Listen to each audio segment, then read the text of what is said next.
mga gawa ng mga apostol.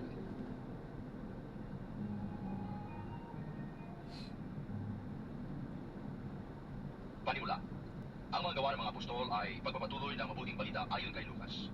Ang pangunahing layo nito ay lahat kung paano pinalaganap ng mga unang tagasunod ni Jesus ang mabuting balita tungkol sa kanya sa Jerusalem, sa buong Judea at Samaria at hanggang sa dulo ng daigdig. Kabanatang 1, talatang 8. Ito ang kasaysayan ng pananampalatayang Kristiyano na nagpasimula sa bansang Hudyo at nagpatuloy upang maging isang pananampalataya sa buong sanlibutan. Ibig tiyakin ng may akda na ang Kristyanismo ay hindi mapanghibagsik na pangkating pampolitika na naghahangad magbagsak sa Imperyong Romano. Manapa, ang pananampalatayang Kristiyano ay katuparan o kaganapan ng relihiyong Hudyo. Ang mga gawa ay nahahati sa tatlong bahagi na naglalarawan ng paglaganap ng mabuting balita tungkol kay Jesus at ang pagtatayo ng Iglesia. Una, ang pasimula ng Kristyanismo sa Jerusalem kasunod ng pag-akyat ni Jesus sa langit. Ikalawa, pagpapalaganap sa iba't ibang panig ng Palestina. At ikatlo, patuloy na pagpapalaganap patungo sa Mediteraneo hanggang sa Roma. Tampok sa mga gawa ang pagkilos ng Espiritu Santo na dumating na may dulot na kapangyarihan sa mga mananampalataya sa Jerusalem noong araw ng Pentecostes. Ito'y patuloy na pumapatnubang at nagpapalakas sa Iglesia at sa mga leader nito sa lahat ng pangyayaring iniuulat dito. Ang unang mensahe ng Kristyanismo ay nilalagom sa ilang sermon. At sa mga pangyaring nakatala rito, ipinakikita ang kapangyarihan ng mensaheng ito sa buhay ng mga mananampalataya at sa pagsamahan sa Iglesia.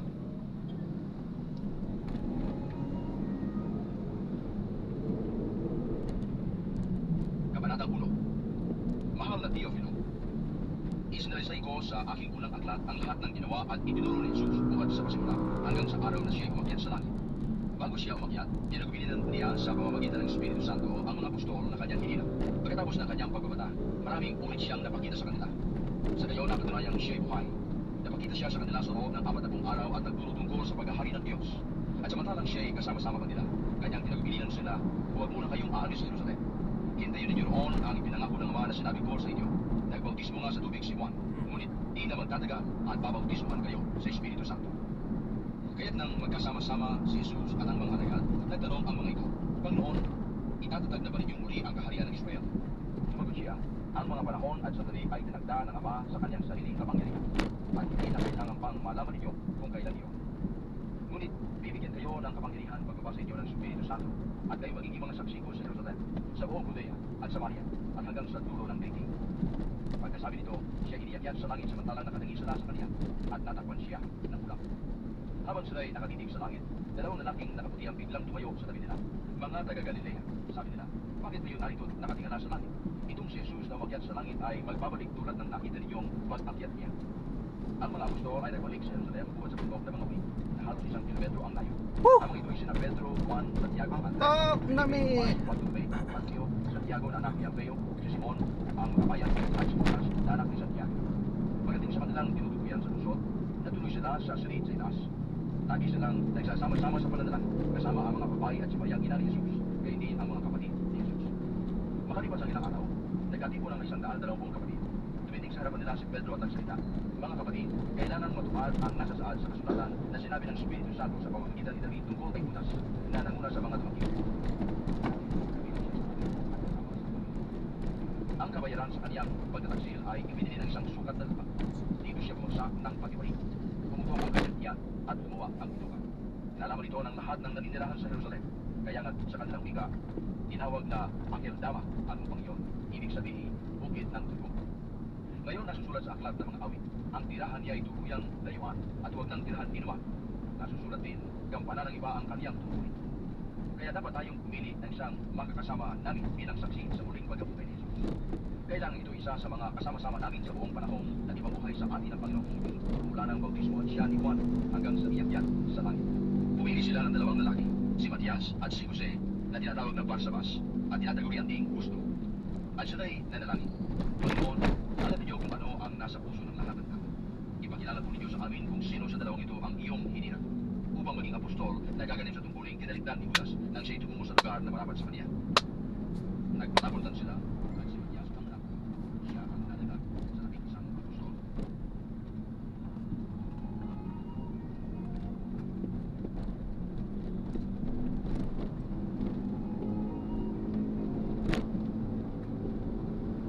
Kabanatang 2. Nang sumapit ang araw ng Pentecostes, nagkatipon silang lahat sa isang lugar. At biglang narinig ang isang ugong mula sa langit at imoy nagunot ng malakas na hangin. At napuno nito ang bahay na kinaroroonan nila. May nakita silang waring mga dilang apoy na lumapag sa bawat isa sa kanila. At silang lahat ay napuspos ng Espiritu Santo at nagsalita ng iba't ibang wika ayon sa ipinagkaloob sa kanila ng Espiritu. May mga Hudyong bukod sa iba't ibang bansa na naninirahan noon sa Jerusalem, mga taong palasamba sa Diyos. Nang marinig ang ugong na ito, nagdatingan ang maraming tao. Namangha sila sapagkat sinasalita ng mga alagad ang mga wika nila. Sa kanilang pagtataka ay kanilang nasabi, hindi ba Galileo silang lahat? Bakit ang ating katutubong wika ang naririnig natin sa kanila? Tayo mga taga-Parsia, mga taga-Media, mga taga-Elam, mga naninirahan sa Mesopotamia, sa Judea at sa Cappadocia, sa Ponto at sa Asia. Mayroon pa sa ating taga-Phrygia at Pamphylia, Egypto, at sa mga saklaw ng Lydia na sakop ng Cyrene, at mga nakikipanirahan mula sa Roma, maging mga Hudyo at mga naakit sa Judaismo. May mga taga-Creta at Arabia pa rito. Paano sila nakapagsasalita sa ating wika tungkol sa mga kahangahangang gawa ng Diyos? Hindi nila maubos mag-isip ang nangyari, kaya di matigil ang tanungan. Ano ang ibig sabihin nito? Ngunit ang iba'y pakutyang nagsabi, mga lasing iyak. Tumayo si Pedro at ang labing isang apostol at nagsalita ng malakas. Mga kababayan at mga naninirahan sa Jerusalem, pakinggan ninyong mabuti ang aking sasabihin. Hindi lasing ang mga taong ito gaya ng palagay ninyo, sapagkat ikasyam pa lamang ng umaga. Manapay, natupad ngayon ang sinabi ni Propeta Joel. Ito ang gagawin ko sa mga huling araw, sabi ng Diyos. Pagkakalooban ko ng aking espiritu ang lahat ng tao. At sa ngalan ko'y magpapahayag ang inyong mga anak, ang inyong mga binatay, makakakita ng mga pangitain, at ang inyong matatandang lalaki magkakaroon ng mga panaginip. Sa mga araw na iyon, ay pagkakalooban ko rin ng aking espiritu, ang aking mga alipin, maging lalaki at babae, at sa ngalan ko'y magpapahayag sila. Magpapakita ako ng mga himala sa langit, at mga kababalaghan sa lupa, dugo, apoy, at makapal na usok. Magdidilim ang araw, at pupulang animoy, dugo ang buwan.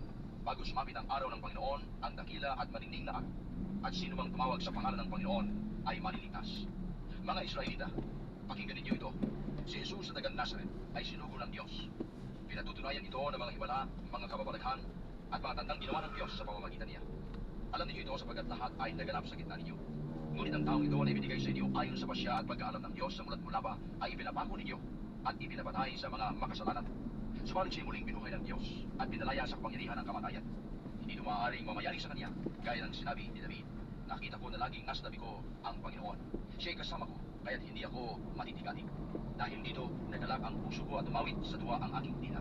At ang katawan ko'y nahihimlay na may pag-asa. Sapagkat ang kaluluwa ko'y di mo pababayaan sa daigdig ng mga patay, at hindi mo itutulod na mabulok ang iyong banal. Itinuro mo sa akin ang mga landasing patungo sa buhay. Dahil sa ikaw ang kasama ko, ako'y mapupuspos ng kagalakan. Mga kapatid, masasabi ko sa inyo ng tiyakan na ang patriarkang si David ay namatay at inilimik. Narito ang kanyang ibingan hanggang ngayon. Siya ay propeta at nalalaman niya ang pangako sa kanya ng Diyos na magiging haring tulad niya ang isa sa kanyang mga inako. Ang muling pagkabuhay ng Mesiyas ang nakita at hinula ni David ng kanyang sabihin. Hindi siya pinabayaan sa daigdig ng mga patay at hindi itinulot na mabulok ang kanyang katawan. Itong si Jesus ay muling binuhay ng Diyos at saksi kaming lahat sa bagay nito. Nang itaas siya sa kanan ng Diyos, tinagap niya sa kanyang Ama ang ipinangakong Espiritu Santo. At ito'y kanyang ipinagkaloob sa amin, tulad ng inyong nakikita at narinig kayo. Hindi umakyat sa langit si David, ngunit siya nagsabi, sinabi ng Panginoon sa aking Panginoon, maupo ka sa aking kanan, hanggang sa lubusan kong mapasuko sa iyo ang mga kaaway mo. Kaya dapat malaman ng buong Israel na itong si Jesus na ipinako ninyo sa krus, siya ang ginawa ng Diyos na Panginoon at Kristo. Nabagabag ang kanilang kalooban nang marinig ito. At tinanong nila si Pedro at ang mga apostol, mga kapatid, ano ang gagawin natin? Sumagot si Pedro, pagsisihan ninyo at talita ng inyong mga kasalanan at magpabautismo kayo sa pangalan ni Jesucristo upang kayo'y panawarin at ipagkakaloob sa inyo ang Espiritu Santo. Sapagkat ang pangako'y para sa inyo at sa inyong mga anak at sa lahat ng nasa malayo sa bawat tatawagin ng Panginoong Diyos.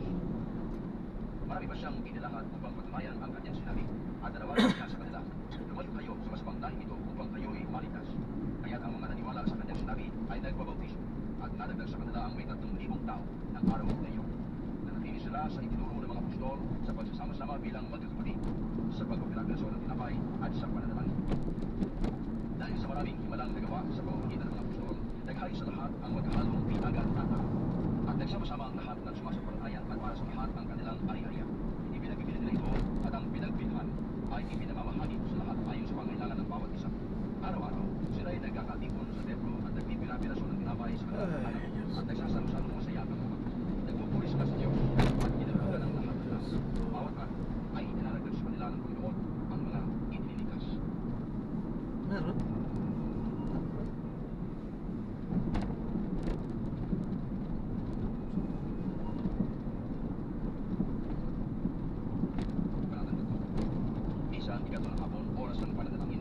sina Pedro at Juan sa templo. Sa malapit sa tinatawag na pintuang maganda ay may isang lalaking ipinanganak na dugo. Dinadala siya roon araw-araw upang magpalimos. Nang makita niya sina Pedro at Juan na papasok sa templo, siya naghingi ng limos. Tinitigan siya ng dalawa at sinabihan ni Pedro, "Tumingin ka sa akin." Tumingin ka siya sa pag-asang siya ay tinusan. Ngunit sinabi ni Pedro, "Wala akong pila o ginto. Subalit may akong ibibigay sa iyo. Sa ngalan ni Jesucristong taga Nazaret, lumakad ka." Hinawakan niya sa kanang kamay ang upo at itindig. Pagdakay, lumakas ang mga paa at upong-upong ng lalaki. Ito'y napalukso at nagsimulang lumakad. Malukso siyang pumasok sa templo, kasama nila at masayang nagpupuri sa Diyos. Nakita ng lahat na siya ay lumalakad at nagpupuri sa Diyos. Nang kilala sila, nang makilala lang siya ang tubing dati na lubos pinupong maganda ng templo. Samantalang nakahawak siya ni Pedro at Juan sa may portiko ng Simon, patagpong lumapit sa kanila ang mga taong takang-taka sa nangyari. Pagkakita ni Pedro sa mga ito, kanyang sinabi, "Mga Israelita, bakit kayo nangigidalas sa nangyari ito? Bakit niyo kami tinitingnan ng ganyan? Akala ba ninyo'y napalakad namin siya sa pamamagitan ng sarili naming kapangyarihan? O kaya'y dahil sa aming kabanalan? Ang Diyos nila Abraham, Isaac at Jacob, ang Diyos ng ating mga ninuno, ang nagbigay ng pinakamataas na karangalan sa kanyang lingkod na si Jesus. Ngunit siya ay ibinigay ninyo sa may kapangyarihan at itinagwil sa harapan ni Pilato. Ngayong ipinasya na nitong palayain siya. Itinagwil ninyo ang banal at matuwid at isang mamamatay tao ang hindi ninyong palayain. Pinatay ninyo ang pinagmumulan ng buhay. Ngunit siya'y muling binuhay ng Diyos at saksi kami sa bagay nito. Ang kapangyarihan ng pangalan ni Jesus ang nagpagaling sa lalaking ito. Nangyari ito dahil sa pananalig sa kanyang pangalan. Ang pananalig kay Jesus ang lubusang nagpagaling sa kanya, tulad ng inyong nakikita. At ngayon mga kapatid, batid kong hindi ninyo nalalaman ang inyong ginawa, kaya hindi ng inyong mga pinuno. Ngunit sa ginawa ninyo'y natupad ang malaunang ibinahayag ng Diyos sa pamamagitan ng mga propeta na ang Kristo'y kailangang magpatang. Kaya't magsisi kayo at magbalik loob sa Diyos upang pagpiliin niya ang inyong mga kasalanan at bigyan kayo ng kaunting panahon ng pamamahinga. At susubuhin niya si Jesus ang Mesiyas na hindi lang niya para sa inyo. Siya dapat munang manatili sa langit hanggang sa dumating ang panahon ng pagbabago ng lahat ng bagay. Ayon sa ibinahayag ng Diyos sa pamamagitan ng kanyang mga banal na propeta mula pa noong una. Sinabi ni Moises, ang Panginoong inyong Diyos ay pipili ng isa ninyong kalahi at gagawing propetang tulad ko. Pakinggan ninyo ang lahat ng sasabihin niya sa inyo.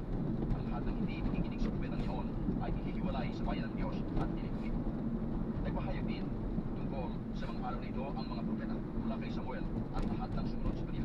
Ang mga pangako ng Diyos sa pamamagitan ng mga propeta ay para sa inyo at kasali kayo sa ibang ginawa ng Diyos at ng inyong mga ninuno ng kanyang sabihin kay Abraham. Pagpapalain ko ang lahat ng angkan na hindi sa pamamagitan ng iyong limit. Kaya't hinilang ng Diyos ang kanyang lingkod at siya'y unang sinugo sa inyo upang pagpalain kayo at tulungang tumalikod sa inyong masasamang pamumuhay.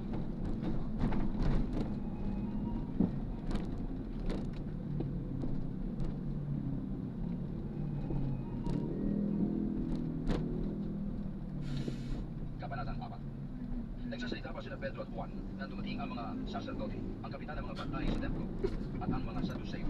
Galit na galit sila sa dalawang apostol sapagkat ipinapahayag nila sa mga tao na si Jesus ay muling nabuhay, at ito ang katunayan na muling mabubuhay ang mga patay. Kaya tinakip nila ang dalawa, ngunit ikinulong muna hanggang kinabukasan, sapagkat gabi na noon. Gayunman, marami sa kaninig ng kanilang pangaral ang sumampalataya kay Jesus, at abot sa 5,000 ang bilang ng mga lalaki. Kinabukasan, nagkatipon sa Jerusalem ang mga pinuno, ang matatanda ng bayan, at ang mga eskriba. Kasama nila si Anas na pinakapunong saserdote, si Caiphas, si Juan, si Alejandro, at ang buong angkan ng pinakapunong saserdote. Pinaharap nila ang mga apostol at tinanong, "Sa anong kapangyarihan o kaninong pangalan ninyo ginagawa ang bagay nito?" Sumagot si Pedro na pusbos ng Espiritu Santo. "Mga pinuno at matatanda ng bayan, kung sinisiyasat ninyo kami ngayon tungkol sa kabutihang ginawa namin sa lupang ito, at kung paano siya gumaling, nalasasin ninyong lahat at ng buong Israel na ang taong ito ay nakatindig sa inyong harapan at kusang gumaling dahil sa kapangyarihan ng pangalan ni Jesucristong taga Nazaret. Siya inyong ipinako sa krus, ngunit muling binuhay ng Diyos. Ang Jesus nito, ang patong itinagul ninyong mga tagapagtayo ng bahay, ang siyang naging patong panlulukan.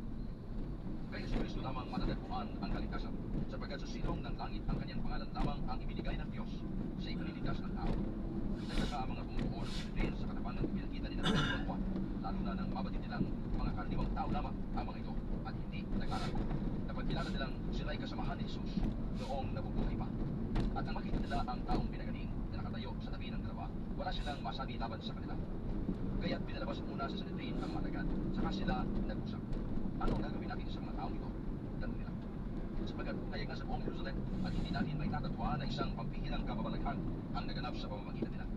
Para hindi na kumalat ito, balaan natin sila na huwag nang magsalita kaninuman tungkol sa pangalan ito. Kahit uli nilang ipinatawag sina Pedro at pinilaan na huwag nang magsasalita o magtuturo pa tungkol kay Jesus. Subalit sumagot sina Pedro at Juan, kayo na po ang pumatol kung alin ang matuwid sa paningin ng Diyos, ang sumunod sa inyo o ang sumunod sa Diyos. Hindi maaaring di namin ipahayag ang aming nakita at narinig. At sila ipinilaan ng lalubang mahigit sa kapinalayan.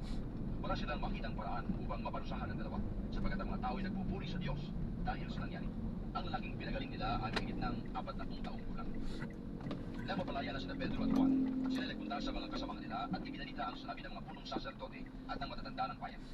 Nang marinig ito, sama-sama silang nanalangin sa Diyos. Sinabi nila, kayo po ang lumikha ng langit, ng lupa, ng dagat, at ang lahat ng nasa mga ito. Kayo po ang nagsalita sa pamamagitan ng aming nunong si David, na inyong lingkod nang sabihin niya sa patnubay ng Espiritu Santo. Bakit galit na galit ang mga hintil at ang mga tao ay nagbabalak ng walang kabuluhan? Nahandang lumaban ang mga hari sa lupa at nagtitipon ang mga pinuno laban sa Panginoon at sa kanyang hinilang. Nagkatipon sa lungsod na ito sina Herodes at Poncio Pilato, kasama ang mga hintil at ang buong Israel laban sa iyong banal na lingkod na si Jesus, ang iyong hinilang. Isinagawa nila ang lahat ng bagay na dapat mangyari na itinagdamo noon pa. At ngayon, Panginoon, pinagbabantaan nila kami. Tulungan mo ang iyong mga alipin na may pangaral ng buong tapang ang iyong salita. Iunat mo ang iyong kamay upang magpagaling at loobin mo na sa pangalan ng iyong banal na lingkod na si Jesus ay makagawa kami ng mga kababalaghan. Pagkatapos nilang manalangin na yanig ang pinagtipunan nila, silang lahat ay napuspos ng Espiritu Santo at buong tapang na nangaral ng salita ng Diyos.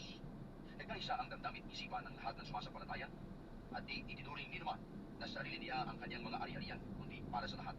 Ang mga apostol ay patuloy na gumagawa ng kababalaghan at nagpapatotoo sa muling pagkabuhay ng Panginoong Jesus at ibinuhos ng Diyos ang kanyang pagpapala sa kanilang lahat. Walang nagdarhob sa kanila sapagkat ipinagbibili nila ang kanilang lupa o bahay at ang pinagbilhan ay binibigay sa mga apostol. Ipinamamahagi naman ito ayon sa pangailangan ng bawat isa. Gayon ang ginawa ni Jose, isang Levitang taga Chipre. Kaya't Bernabe ang itinaguri sa kanya ng mga apostol, ibig sabihin, matulungin. Ipinagbili niya ang kanyang bukid at ibinigay sa mga apostol ang pinagbilhan.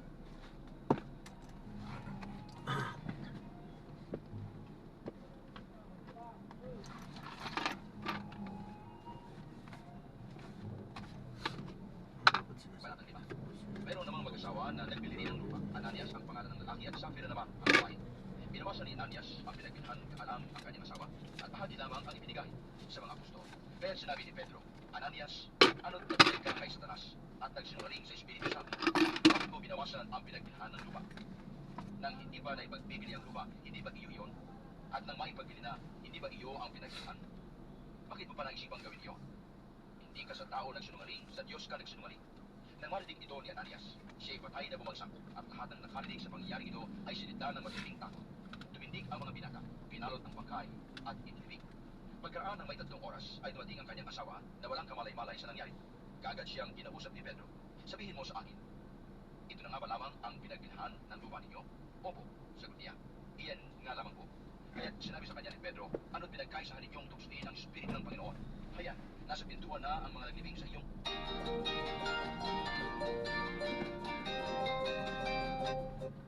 At ikaw naman ang susunod. Pagdakay nabuwal si Safira sa paanan ni Pedro at namatay. Pagpasok ng mga binata, nakita nilang patay na siya. Kaya ito'y inilibing sa tabi ng kanyang asawa. Pinagharian ng matinding takot ang buong iglesia at ang lahat ng nakabalik. Utang unleaded. Pangalan ba? Utang unleaded. Pangiresibo. Maraming kababalaghan ginawa ang mga apostol na hawang nasaksihan ng mga tao. Nagtipon-tipon sa porte ng sumo ng lahat ng sumasampalataya. Hindi na lahas na makisama sa kanila ang mga di sumasampalataya. Kaya may puring-puri sila ng mga tao. Subalit, parami ng parami ang lalaki at babaeng nananalig sa Panginoon. Dinala sa mga lansangan ang mga may sakit at nilagay sa mga papan at mga higaan upang pagdaan ni Pedro ay matamaan ng kanyang panino, ang ilan man lamang sa kanila. At dumating din ang maraming taong buhat sa mga bayang kanugnog ng Jerusalem. Dala ang kanilang mga may sakit at mga pinahihirapan ng masasamang espiritu at silang lahat ay pinagaling. Ingit na ingit naman ang pinakapunong saserdote at ang mga kasamahan niya nakaalim sa sekta ng mga Saduseo, kaya't kumilos sila. Dinakip nila ang mga apostol at ibinalanggo. Ngunit kinagabi ay binuksan ng anghel ng Panginoon ang bilangguan at inilabas ang mga apostol. Sinabi nito sa kanila, pumaroon kayo sa templo at mangaral tungkol sa bagong pamumuhay na ito. Sumunod naman ang mga apostol, kaya't nang magbubukang liwayway, pasok sila sa templo at nagturo. Nang dumating ang pinakapunong saserdote at ang mga kasama niya, tinawag nila ang lahat ng matatanda ng Israel sa pulong ng buong Sanhedrin. Ipinakuha nila sa bilangguan ang mga apostol. Ngunit pagdating doon ng mga bantay, wala na ang mga iyon. Kaya nagbalik sila sa Sanhedrin at ganito ang ulat. Nakita po namin na nakasusinuot ang Sige, pwede na yan. Ah, ay, 1.5.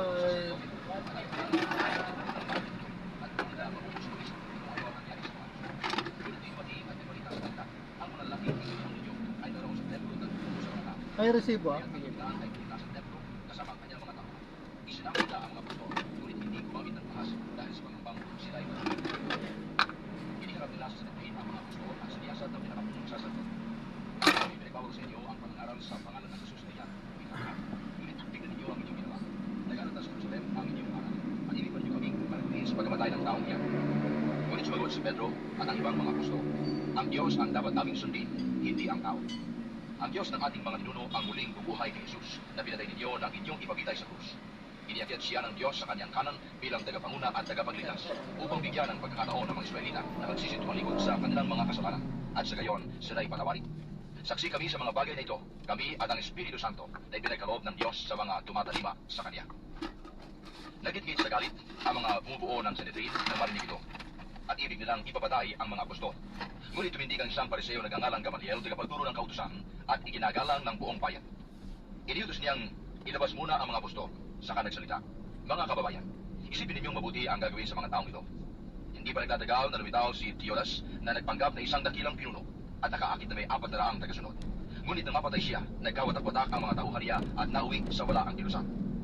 Pagkatapos, lumitaw naman si Judas na taga Galilea noong panahon ng pagpapatala at nakaakit din ng maraming tauhan. Nang mapatay siya, nagkawatak-watak din ang mga tagasunod niya. Kaya sinasabi ko sa inyo, huwag ninyong pakialaman ang mga taong ito. Hayaan ninyo sila. Kung ang kanilang panukala o pagpupunyagi ito'y mula sa tao, ito'y mabibigo. Ngunit kung mula sa Diyos, hindi ninyo ito masasansala at lilitaw pang lumalaban kayo sa Diyos." Napahinuod sila sa payo ni Gamaliel. Pinapasok na muli ang mga apostol at pagkatapos ipapalo at pagbawalang mangaral sa pangalan ni Jesus, sila'y pinalaya. Galak na umali sa mga apostol sa harap ng Sanhedrin sapagkat minarapat ng Diyos na sila'y malagay sa kahiyan alang-alang sa pangalan ni Jesus. At araw-araw, nagpupunta sila sa templo at sa mga tahanan at doon nagtuturo at nangangaral tungkol kay Jesus, ang Kristo.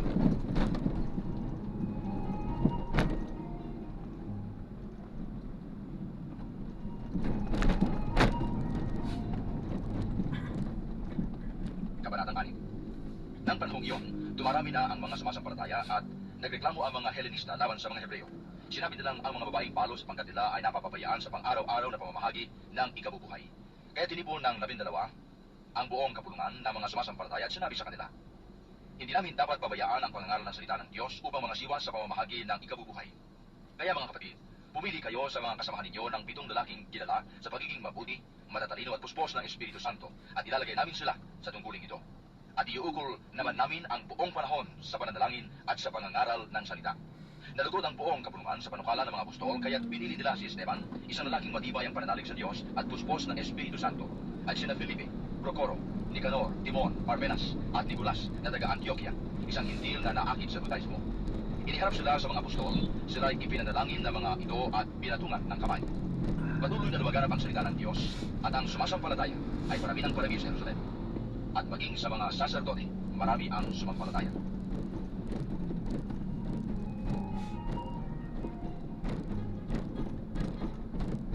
Pinagpala ng Diyos si Esteban at pinuspos ng kapangyarihan ano pat kumuha siya ng maraming himala at kababalaghan sa harapan ng madla.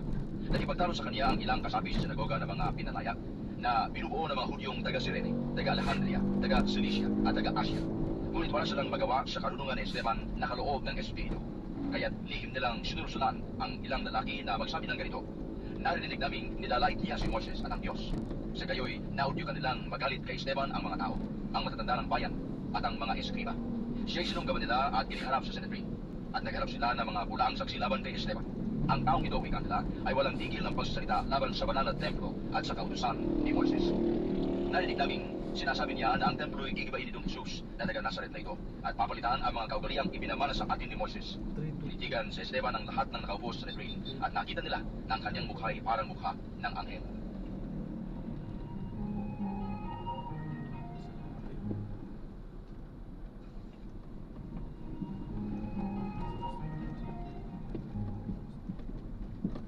Kabanatang 7. Si Esteban ay tinanong ng pinakapulong saserdote, "Totoo bang lahat ito?" Sumagot si Esteban, "Mga kapatid at mga magulang, pakinggan ninyo ang sasabihin ko.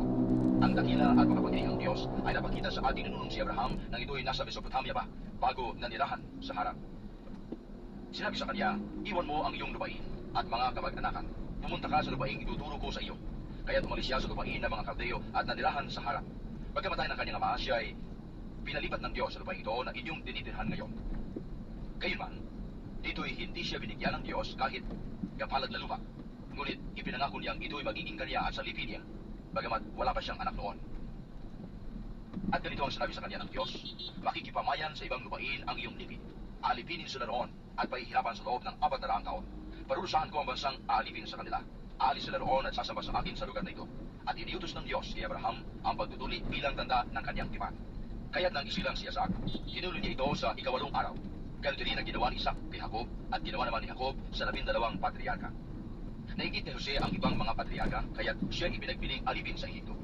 Ngunit sumakanya ang Diyos at hinango siya sa lahat ng kanyang kahirapan. Pinagpala siya ng Diyos at pinagkalooban ng karunungan nang humarap siya sa Faraon. Ang Binasa nyo na yan. at siya'y ginawa nitong Oo, meron pa ako isa pa dito. Sa bahayan. Nagkaroon ng tagtong at natinding kahirapan sa buong Ehipto at Kanaan at walang makuna ng pagkain ng ating mga ninuno. Kaya't nang mabalitaan ni Jacob na may trigo sa Ehipto, pinaparoon niya ang ating mga ninuno. Sa ikalawang pagpunta nila, nagpakilala na si Jose sa kanyang mga kapatid at nalaman ng Faraon ang tungkol sa kanyang pamilya. Ipinasundo ni Jose si Jacob at ang kanyang kamag-anakan, 75 lahat. At pumunta si Jacob sa Ehipto. Doon siya namatay, gayon din ang ating mga ninuno. Ang kanilang mga labi ay dinala sa Sikhem at inilagay sa libigang binili ni Abraham sa mga anak ni Hamor. Nang nalalapit na ang panahon ng pagtupad ng Diyos sa kanyang pangako kay Abraham, marami na ang mga Israelita sa Ehipto. Ang hari noon sa Ehipto ay hindi nakakikilala kay Jose. Siniil niya ang ating lahi. Iniutos niya sa ating mga ninuno na itapon ang kanilang mga sanggol upang mamatay. Noon ipinanganak si Moises, isang batang dinalugdan ng Diyos. 3 buwan muna itong inalagaan sa bahay ng kanyang ama. At nang siya'y itapon, inampun siya ng anak na babae ng Faraon at pinalaking parang sariling anak. Tinuruan siya ng lahat ng karunungan ng mga Ehipsyo at naging dakila sa salita at sa gawa. Nang si 40 taon na, naisipan niyang puntahan ang kanyang mga kapwa Israelita upang tingnan ang kanilang kalagayan. Nakita niyang inaapi ng isang Ehipsyong isa sa kanila kaya't tinulungan niya ito at bilang paghihigati, pinatay niya ang Ehipsyong iyon. Akala ni Moses ay maunawaan ng kanyang mga kabayan na sila'y ililigtas ng Diyos sa pamamagitan niya, ngunit hindi nila ito naunawaan. Kinabukasan, may nakita siyang 2 Israelitang nag-aaway at sinikap niyang awatin. Mga kaibigan, wika niya, bakit kayo nag-aaway? Pareho kayong Israelita. Subalit, tinabig siya ng lalaking nananakit at ang sabi, sino ang naglagay sa iyo upang maging pinunot hukom namin? Ibig ko ba akong patayin gaya ng ginawa mo kahapon sa Ehipsyo? Nang marinig ito ni Moses, siya'y tumakas at nanirahan sa lupain ng Madian. Nag-asawa siya doon at nagkaanak ng 2 lalaki. Makalipas ang 40 taon, napakita kay Moises ang isang anghel sa isang nagliliyab na bababang punong kahoy sa ilang di kalayuan sa bundok Sinai. Nang kilala si Moises sa kanyang nakita at nang lapitan niya upang tingnan mabuti ay narinig niya ang tinig ng Panginoon. Ako ang Diyos ng iyong mga ninuno, ang Diyos nila Abraham, Isaac at Jacob. Si Moises ay nanginig sa takot at hindi makatingin. Sinabi sa kanya ng Panginoon, alisin mo ang iyong panyapak sapagkat banal na lugar ang kinaroroonan mo. Nakikita ko ang pag-api ng Ehipto sa aking bayan. Narinig ko ang kanilang daig at bumaba ako upang sila'y iligtas. Halika't susuguin kita sa Ehipto.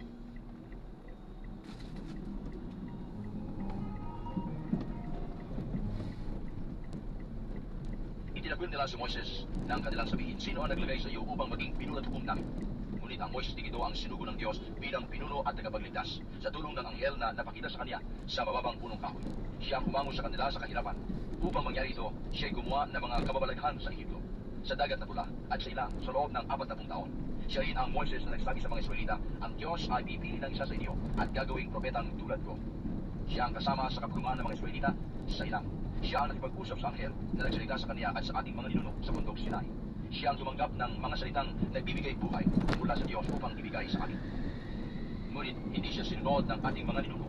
Bagkus pa nga'y itinakwil, ibig nilang magbalik sa Ehipto.